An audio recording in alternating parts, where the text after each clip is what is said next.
Jessica wants to sue Rebecca in California for a tort that she committed in Nebraska and for breaching a contract in California. We take a look at the facts and decide that Rebecca has minimum contacts in California, has personally availed herself of the laws of California and of the benefits of those laws, and we take a look at the six balancing factors and decide that they don't defeat jurisdiction. Assume that all of Rebecca's contacts in California have to do with the contract dispute in California, and that the tort in Nebraska was completely unrelated to her ties in California. Does any of that matter? The question in a nutshell is this: can a defendant with minimum contacts and personal availment in a state be subject to suit in that state for anything that it does anywhere else in the world? That's called, if it applies, general in personam jurisdiction, or typically just general jurisdiction. If general jurisdiction exists, it means that there's nothing that the defendant cannot stand trial for in that state. General jurisdiction is fairly rarely applied.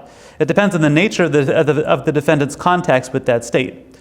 For general in personam jurisdiction to exist, the defendant's contacts must be continuous and systematic, and must be so substantial that the defendant would suffer no inconvenience in defending a suit in that state. The key terms here are continuous, systematic, and substantial. You must have all three. Contacts that are substantial and systematic but amount to nothing more than commercial purchases and other incidental transactions are probably not sufficiently substantial. Continuing and systematic generally requires that the defendant have an office or some other physical presence in the state at basically all times. The question you want to ask yourself is whether the contacts in that state are so strong that the defendant suffers no injury from defending a suit in that location. This is the fairness rule, once again, applied into actual doctrine. If the defendant's contacts are so strong that she would suffer no injury, it would seem fair to make her stand trial in that state.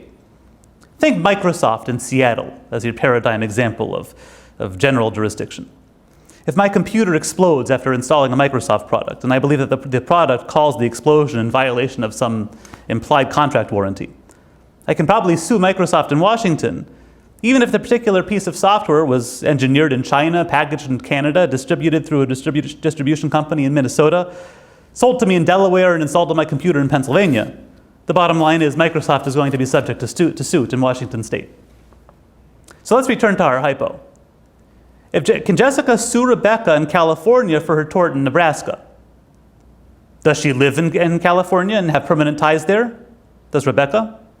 If so, there most probably is general in personam jurisdiction over her in the state of California. If not, unless the facts clearly demonstrate otherwise, you should probably assume that general jurisdiction does not exist. Let's say you decide that there is no general jurisdiction. The alternative is called specific jurisdiction, and it means just what it sounds like. The minimum contacts and personal availment need to be assessed with regard to the specific claim in the contract, a specific claim in the litigation. So back to our hypo. Let's assume that Rebecca lives in Nebraska and has nothing to do with California other than the business relationship that gave rise to the contract dispute. There is no general jurisdiction in California, so California will not hear the tort suit. The tort suit, after all, the tort claim happened in Nebraska. What about the contract dispute? So that goes back to our discussion about personal availment. Assuming that Rebecca has actively advertised in California or saw businesses in California, or that the California location of Jessica's business was particularly important to Rebecca that she actively sought it out, she probably has personally availed herself of the laws and benefits of California. We would then go on to the balancing test and note that jurisdiction in California would necessitate two separate trials. One in tort, one in Nebraska over tort, I should say, and one in California over contract. That's likely not enough to defeat jurisdiction on its own, the fact that there's two separate trials, particularly if the claims are completely unrelated, as they probably are in this case. But it's something you might want to mention in your exam in any case. Note about internet business. Large internet businesses that allow for people all over the world to make purchases are typically subject to specific in personam jurisdiction, and in each state related to the claims related to the internet transaction. Whether a very large internet website that functions like a storefront in every state in the country would create general jurisdiction over that business remains an open question. Let me pose it to you.